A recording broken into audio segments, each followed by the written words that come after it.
அப்போஸ்தலர்கள்லாம் இருந்த அந்த சபைகள், ஒரு சபை இல்லை, சபைகள், அநேக சபைகள் எப்படி இயங்கியதுன்னா ஒரு பைபிள் காலேஜாக இயங்கிடுச்சு.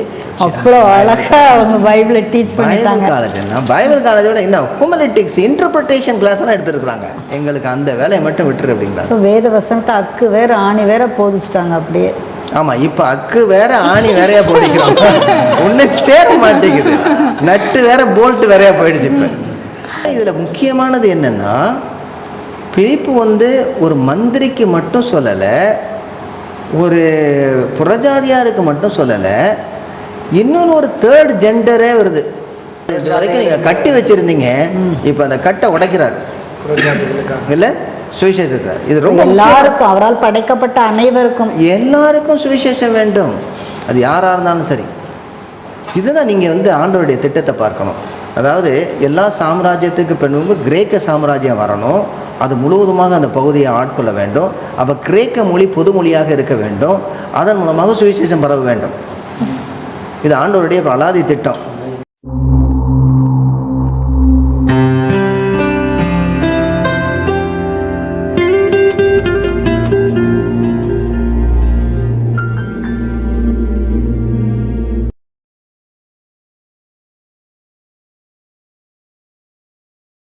இது ஏக்தா நெட்வொர்க் வழங்கும் திருச்சபை அன்றும் என்றும். சால்வேஷன் டிவி நேயர்களே, உங்களை இந்த நிகழ்ச்சிக்கு வேத வசனத்தை ஆராய்ந்து பார்க்க அன்போடு அழைக்கிறோம். இப்பொழுது நாம் பிலிப்பு என்று சொல்லக்கூடிய சுவிசேஷகர், நிறைய கொஸ்டின் கேட்டுருக்காங்க. சுவிசேஷகர்னால் யார் அப்படின்னு ஒரு பெரிய கேள்வியை எழும்பி கொண்டிருக்கிறது. நம்ம இதை குறித்து தெளிவாக சபைகளிலே தலைவர்கள்லாம் யாராக இருந்தார்கள் என்று சொல்லி நாம் இன்னொரு பகுதியில் பார்க்கவிருக்கிறோம். ஆனால் இந்த பகுதியில் நாம் விசேஷமாக பார்ப்பது, ஒரு சுவிசேஷகன் என்று சொன்னால் அவன் என்ன செய்ய வேண்டும் என்பதை பிலிப்பினுடைய வாழ்க்கையிலிருந்து பார்க்கிறோம். இப்பொழுது பிலிப்பு எத்தியோப்பியா நாட்டு ராஜஸ்திரியாகிய கந்தகியினுடைய மந்திரி என்று சொல்லி எழுதப்பட்டிருக்கிறது ரொம்ப தெளிவாக.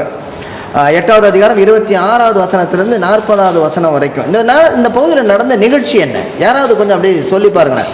வசனத்தை அப்படி வாசிக்காமல் அப்படியே வசனத்தை அப்படியே பார்த்துட்டு சொல்லிக்கிட்டே வந்தால் நல்லாயிருக்கும். என்ன நடந்ததுங்க, அது எங்கே நடந்தது? அதாவது கர்த்தருடைய தூதன் சொல்கிறார், நீ எழுந்து காசாப்பட்டது போ. ஆமாம், தெற்கு முகமாய் போய் எரிசில காசா பட்டணத்துக்கு போகிற வனாந்திர மார்க்கமாய் போ. நல்லா ஊரில் இருக்கணும் பிடிச்சி அங்கே அனுப்பிட்டு இருக்கிறாரு. ஓகே, அடுத்தது அங்கே ஒரு தனிப்பட்ட மனுஷன் சந்திக்கிறது. அவன் எழுந்து போகிறான், அங்கே வருது ஒரு மனுஷன், தனிப்பட்ட ஒரு மனுஷன். அப்புறம் அவர் ரதத்தில் சேர்ந்துக்க சொல்லி, அது யார் தனிப்பட்ட மனுஷன்? யார்? அமைச்சர், ஒரு மந்திரி, ராஜஸ்திரியோட மந்திரி. சரி, கந்தாகே என்று சொல்லக்கூடிய மந்திரி, கந்தாகே என்று சொல்லக்கூடிய ராஜஸ்திரி. அவங்க எத்தியோப்பியான்னு ஊர். நான் இதெல்லாம் இன்னும் கொஞ்சம் விளக்கமாக அந்த எத்தியோப்பியா எங்கன்னு நான் பேசுகிறேன். முதல்ல என்ன நடந்ததுன்னு சொல்லி பார்ப்போம். ஸோ அவர் ஒரு ஆகமத்தை வாசிட்டு போகிறாரு. ஆனால் பிலிப்புக்கு என்னன்னு தெரியாது. திரும்ப ஆண்டவர் ஏவுறாரு, நீ போய் இந்த ரதத்தில் போய் சேர்ந்துக்கோன்னு சொல்கிறாரு. சேர்ந்துக்கும் பொழுது நீ அப்போ அவருக்கு அந்த ஏசாயா ஆகமோன்னு சொல்லி தெரிஞ்சு கேட்குறாரு, நீ வாசிக்க தெரியுமான்னு கேட்கும்போது அவர் இது எனக்கு சொல்லாமல் எப்படி தெரியும்னு சொல்லி கேட்கும்போது அவர் சுவிசேஷத்தை அங்கே பழைய ஏற்பாட்டில் ஆரம்பித்து கடைசியாக இங்கே சொல்லாலும் முழுசாக முடிக்கும் போது தான். ஏன்னா அவர் ஞானஸ்தானத்துக்கு ஒப்பு கொடுக்குற ஒரு காரியத்தை அங்கே பார்க்குறோம். ஸோ அந்த முழு சுவிசேஷம் அந்த மனுஷனை அங்கேயே மாற்றுது.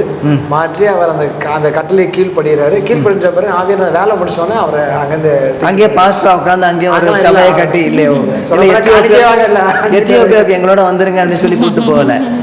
ஓகே, அவர் மட்டும் போகிறாரு, சந்தோஷத்தோடு அவர் போகிறாரு. அப்புறம் காணாமல் சந்தோஷத்தோட போகிறாரு அப்படின்னு சொல்லி எழுதப்பட்டிருக்கு. சரி, ஓகே, வெரி குட். வேறு ஏதாவது விட்டுப்பட்டது ஏதாவது இருக்குதா? அவங்க விடுபட்டது அவர் ஏசாயா 53 வாசித்து ஏசாயாவோட புத்தகமாக இருந்தாலும் ஏசாயாவோட புத்தகம் 53வது அதிகாரத்துலேருந்து அந்த ஆட்டுக்குட்டியை யாருன்னு சொல்லி அதை இயேசு கிறிஸ்துன்னு சொல்லி அவருக்கு திட்டமும் தெளிவுமாக அந்த தாசன் யார், அதாவது பாதிக்கப்பட்ட ஒரு நபர், என்னது சொல்லி பாடுபடும் தாசன் யார், பாடுபடுகிறவர் யாருன்னு சொல்லி கேட்குறாரு. கேட்கும்போது ரொம்ப அழகான கொஸ்டினாக இருக்குது. யாரை குறித்து பேசுகிறாரு? இது தன்னை குறித்து பேசுகிறாரா, வேறு யாராவது குறித்து பேசுகிறாரான்னு சொல்லி கேட்குறாரு. ஓகே, அது 53வது அதிகாரம் ரொம்ப தெளிவாக தெரியுது. வேறு என்ன தெரியுது? வேறு என்ன? மந்திரிக்கு ஞானஸ்தானம் கொடுத்துட்டாங்கிற ஒரு பெருமையோடு விடாமல் தொடர்ந்து தன் பணியை செய்கிறார். வருகிற வழியெல்லாம் சுவிசேஷம் ஆரம்பிச்சிட்டு ஆமாம், திரும்ப தொடர்ந்து செஞ்சுட்டே இருக்கு. ஓகே, ஒரு விளம்பரம் போடலை, தொடர்ந்து மறுபடியும் திரும்ப வர்றாரு. அதாவது அங்கேருந்து செசரியா பட்டணம் வர்றாரு. செசரியா பட்டணம் வர்ற வரைக்கும் எல்லா இடத்துலையும் சுவிசேஷம் சொல்லி கொண்டு வர்றாரு. அதாவது ஒரே இடத்துல நின்று போகலை. வேறு என்ன கருத்து தெரியுமான்னு சொல்லி அதனுடைய விளக்கத்தை சொல்லி அவரை ரட்சிப்புல நடத்துறாரு. கொஸ்டினை கேட்டு ஆன்சர் அவர்கிட்ட வாங்குறாரு. வாசிக்கிறதுடைய கருத்து தெரியுமா? கருத்து தெரியுமா, வாக்கியங்களோட கருத்து தெரியுமான்னு கேட்குறாரு, விளக்கம் தெரியுமான்னு கேட்குறாரு. வெரி குட் கொஸ்டினை. அவரே கேட்குறாரு நான் என்ன செய்யணும் ஞானஸ்நானம் எடுக்க அப்படின்னு சொல்லி. அவரே கேட்குறாரு. ஏதாவது சுவிசேஷம் சொல்லிட்டு யாரெல்லாம் ஞானஸ்தானம் எடுக்கிறாங்க கை தூக்குங்கன்னு அவர் கேட்கல. இவர் கேட்காரு எனக்கு ஞானஸ்நானம் இது யாரெல்லாம் ஞானஸ்தானம் எடுக்க போறீங்க எல்லாரும் கை தூக்குங்க, இல்லை அடுத்த வாரம் ஞானஸ்தானம் கொடுக்க போகிறேன் பேர் தாங்க. தண்ணி இருக்குது, நான் இருக்கிறேன், என்னைய பிரச்சனை அப்படிங்கிறது. நீ விசுவாசித்தேன்னா ஒரு பிரச்சனை இல்லை. உடனே 2 பேரும் இறங்கி தண்ணீரில் இறங்கி ஞானஸ்தானம் கொடுக்குறாங்க. அவன் இயேசு கிறிஸ்து பிரசங்கித்தான் என்று சொல்லுவான். That's very important. என்ன சொல்றாரு பிலிப்பு 35வது வசனத்தில், அப்பொழுது பிலிப்பு பேச தொடங்கி இந்த வேத வாக்கியத்தை முன்னிட்டு இயேசுவை குறித்து அவருக்கு பிரசங்கித்தான். அதுதான் நம்மளுடைய முக்கியமான நோக்கமே.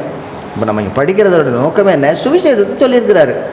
ஆக பழைய ஏற்பாட்டில், அதாவது ஏசாயாவுடைய புத்தகம் 53வது அதிகாரம், அது ஆக்சுவலாக 52வது அதிகாரத்துலேருந்து ஆரம்பிக்கிறது. அது குறித்து நம்ம பார்க்க போகிறோம். ஃபுல்லாக 52வது அதிகாரம் 13வது வசனத்திலிருந்து 53வது அதிகாரம் 12வது வசனம் வரைக்கும் ரொம்ப ஈஸியாக இருக்கு. 52, 13, 53, 12 ரொம்ப ஈஸியாக கற்று ஞாபகம் வச்சுக்கிறதுக்காக சொல்கிறேன். 52, 13, 53, 12 முழுவதுமாக இந்த பகுதியில் பாடுபடும் யெகோவாவின் தாசன் அவரை குறித்து எழுதப்பட்டது. இதை எடுத்து கொண்டு போய் அப்படியே இயேசு கிறிஸ்துவில் ஃபிட் பண்ணுறாரு. நான் இதை தான் அப்படின்னா ஒரு அப்படின்னா அந்த சபையில் எப்படி அவங்களுக்கு போதிச்சிருப்பாங்க. அதான் ஞானமும் வேத வசனமும் உள்ளவர்கள். நீங்கள் 6வது அதிகாரத்துக்கு திரும்ப போங்க, உங்களை விட மாட்டேன். 6வது அதிகாரத்துக்கு என்ன சொல்கிறாருங்க, நாங்களோ ஜெபம் பண்ணுவதில் இருப்போம், போதிக்கிற ஊழியத்தில் இருப்போம், சகோதரரே பரிசுத்தாவியும் ஞானம் நிறைந்தவர்கள், அதற்கு பின்பதாக விசுவாசமும் பரிசுத்தாவியும் நிறைந்தவர்கள். அப்புறம் எல்லாம் முடிச்சுட்டு அவங்க மேலே கையை வச்சோன்னா 6வது வசனத்தில் அப்போஸ்தலருக்கு முன்பாக நிறுத்தினார்கள், இவர்கள் ஜெபம் பண்ணி அவர்கள் மேல் கைகளை வைத்தார்கள். அப்பொழுது என்ன செய்யுது, அடுத்த 7வது வசனம், தேவ வசனம் விருத்தி அடைந்தது. எக்ஸாக்ட்லி. இப்போ 12 அப்போஸ்தலர் மட்டுமல்ல, 7 சுவிசேஷ ஊழியம் செய்கிறாங்க. அங்கே அவங்க பந்தி விசாரணைப்பு மட்டுமல்ல அவங்களுடைய ஊழியம். அவங்க பேசிக்கலாக அவங்க என்ன செய்ய அழைக்கப்பட்ட அழைப்பில் இருந்து சுவிசேஷ ஊழியத்தை செய்கிறவங்க. வேத வசனம் தேவ வசனம் வளர்ந்தது. ஆக வேத வசனத்தை தேவ வசனத்தை நன்றாக அறிந்திருந்தவர்கள். இதை தான் நம்ம ஸ்தேவானுடைய வாழ்க்கையில் பார்க்கிறோம். ரொம்ப தெளிவாக அறிந்திருந்தவர்கள். அப்படின்னா அந்த அந்த அப்போஸ்தலர்கள்லாம் இருந்த அந்த சபைகள், ஒரு சபை இல்லை, சபைகள், அநேக சபைகள் எப்படி இயங்கியதுன்னா ஒரு பைபிள் காலேஜாக இயங்கிடுச்சு. அவ்வளோ அழகாக அவங்க பைபிளை டீச் பண்ணிட்டாங்க. பைபிள் காலேஜோட என்ன ஹூமனிட்டிக்ஸ் இன்டர்பிரிட்டேஷன் கிளாஸ்லாம் எடுத்துருக்குறாங்க என்ன இல்லையா?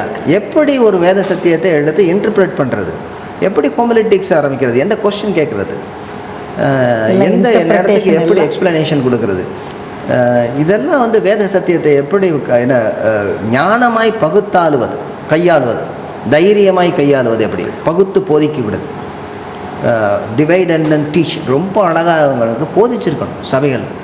அங்கே பர்சனல் எவாஞ்சலிசம் சொல்லி கொடுத்துருக்காங்க. அங்கே அவங்களுடைய வாழ்க்கையோட அடித்தளமே சுவிசேஷமாக இருந்தது. அதுலேருந்து வேத வசனம் சுவிசேஷம், அதை தவிர வேற ஒன்றுமே இல்லை அவங்கள்ட்ட. அவங்க என்ன சொல்கிறாங்க, எங்கிட்ட பொண்ணு வெளியே இல்லைன்ட்டாங்க. இருந்தால் தானே பிரச்சனை, பொண்ணு வெளியே இல்லைன்ட்டாங்க. அதை போய் நாங்கள் நிர்வகிக்க வேண்டிய அவசியம் இல்லை. நாங்களோ ஜெபம் பண்ணுவதிலும் உபதேசித்துவதிலும் வேத வசனத்தை சொல்லுவதிலும் எங்களை போதிப்பதிலும் தான் இருக்கும். அவ்வளோதான், எங்களுக்கு அந்த வேலையை மட்டும் விட்டுரு அப்படிங்கிறாங்க. ஸோ வேத வசனத்தை அக்கு வேற ஆணி வேற போதிச்சிட்டாங்க அப்படியே. ஆமாம், இப்போ அக்கு வேற ஆணி வேறையா போதிக்கிறாங்க. ஒன்று சேர மாட்டேங்குது, நட்டு வேற போல்ட்டு வேறையா போயிடுச்சு. இப்போ என்ன சொன்னீங்க, சேர்ந்தாதான் ஸ்ட்ராங் ஹோல்ட் ஆகுது. ஆமாம், ரொம்ப அக்கறை. இப்போ நீங்கள் சொன்னதோட ஒட்டு மொத்தத்தை அதாவது நடந்த நிகழ்ச்சி என்ன, எத்தியோப்பியா நாட்டு ராஜஸ்ரீ கந்தாகேன்ற மாதிரி. இந்த எத்தியோப்பியாங்கிற நாடு இப்போ இருக்கிற எத்தியோப்பியா கிடையாது.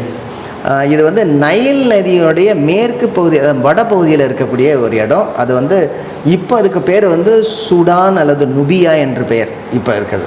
லுபியா அதாவது நைல் நதியோட மேற்பகுதியில் ஆஸ்வான் அண்ட் கர்தேயு என்ற பகுதிகளுக்கு இடைப்பட்ட பகுதியில் இருக்கக்கூடிய ஒரு நாடு.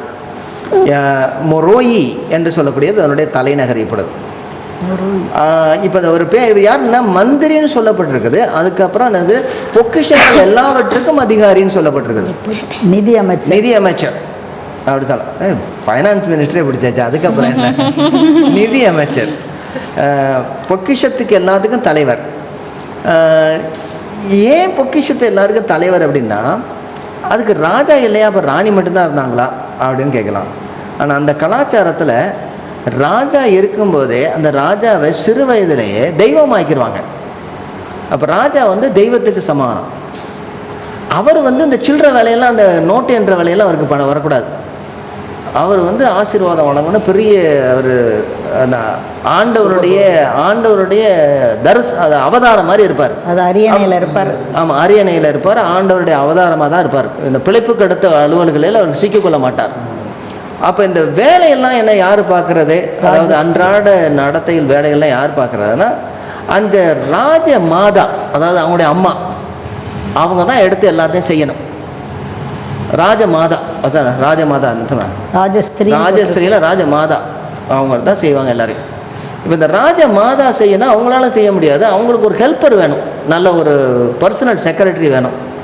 இந்த பர்சனல் செக்ரட்டரி வந்து எப்போவுமே எங்கே இருப்பாருன்னா அரண்மனைக்குள்ளே இருக்கணும். அதுவும் வந்து அந்தப்புற அரண்மனையில் இருக்கணும். இப்போ பர்சனல் செக்ரட்டரி அப்படி அந்த மாதிரி ஒரு ஆளை கொண்டு போய் அந்தப்புறத்தில் போடணும்னா அப்போ எப்படி இருக்கணும்னா, அவரை என்ன பண்ணிடுவாங்கன்னா, அவரை அன்னகராக மாற்றிடுவாங்க. ஒரு ஆணாக இருந்தால் அன்னகராக மாற்றிடுவாங்க, அதாவது விதை நசுக்கப்பட்டவர்களாக மாற்றிடுவாங்க. அல்லது அவர்களை வந்து கல்யாணம் பண்ணக்கூடாது, அல்லது பிள்ளையே பெறக்கூடாது, அந்த மாதிரியான உள்ளவங்க மட்டும்தான் அந்த புறத்தில் ராணியோடு கூட உட்கார்ந்து அவருடைய வேலையெல்லாம் செய்ய முடியும். அல்லது பிறந்திருக்க வேண்டும், அல்லது உறுப்பு மாற்றப்பட்டிருக்க வேண்டும். அந்த மாதிரியான ஒருத்தர் பிறப்பிலேயே அன்னகராகப்பட்டவர்கள். இப்போ என்ன சொல்லுவாங்க? திருநங்கை, அதாவது அவங்க வேலைக்காக அவங்களுடைய இதனைக்காக ஆக்கப்பட்டவர்களாக இருப்பாங்க. சிலர் அப்படியும் கூட இருந்திருக்கலாம். ஆமாம்.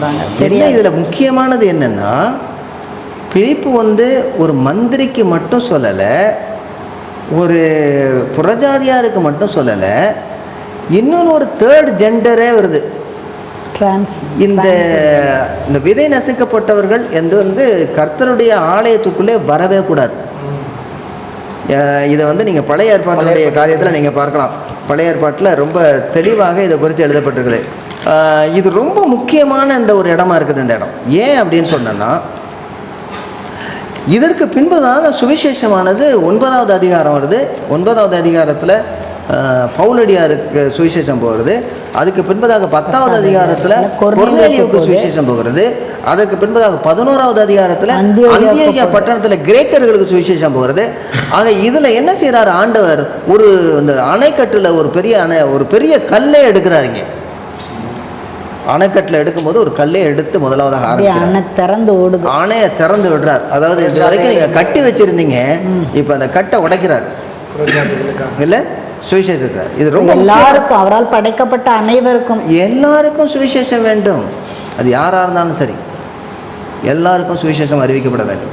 யாரையுமே நம்ம ஒதுக்க முடியாதுன்றது, யாரையுமே ஒதுக்க முடியாதுங்கிறது.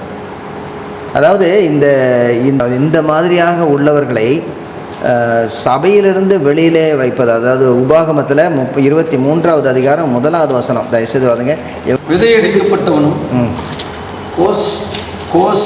கோச மறுபட்டவனும் கர்த்தருடைய சபைக்கு உட்படலாகாது. ஆமாம், இவங்கெல்லாம் உள்ளே வரக்கூடாதுங்கிறார்.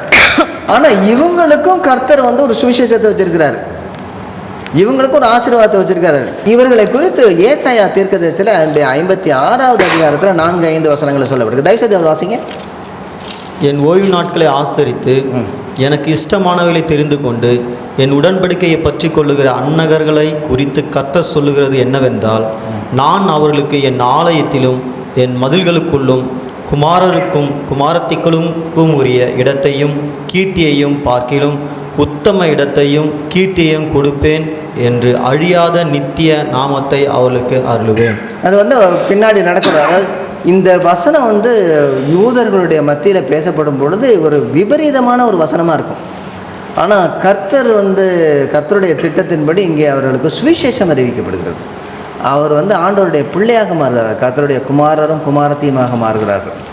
அவர் மூலமாக அந்த எத்தியோப்பியா என்று சொல்லக்கூடிய இந்த நாட்களில் இருக்கிற சூடான் என்கிற நாடு முழுவதுமாக கர்த்தருக்குள்ளே கர்த்தருக்குள்ளே வந்தது என்றும், அதனுடைய அந்த ஹிஸ்ட்ரி, அதாவது பார்ப்போம் என்றால் அவருக்கு வந்து இந்த எத்தியோப்பியாவுடைய மந்திரியுடைய அடிப்படையில் அவர்கள் வந்தவர்கள் என்று சொல்லி இப்பொழுதும் எழுதப்பட்டிருக்காங்க. இப்பொழுதும் சொல்கிறாங்க அவங்க மூலமாக நாம் வந்தவர்கள் என்று சொல்லி. ஆக கர்த்தருக்கு வந்து ஒரு சரியான ஒரு திட்டம் இருந்தது. அந்த திட்டத்தின்படி எல்லாருக்கும் சுவிசேஷம் அறிவிக்கப்பட வேண்டும், யாருக்கும் வெட்டுக்கூடாது, எல்லாருக்கும் அறிவிக்கப்பட வேண்டும். ஆக இவர் அந்தரங்க காரியதரிசியாக இருந்தபடினால, மந்திரியாக இருந்தபடினால அன்னகராக வேண்டிய நிலைமை இருந்தது.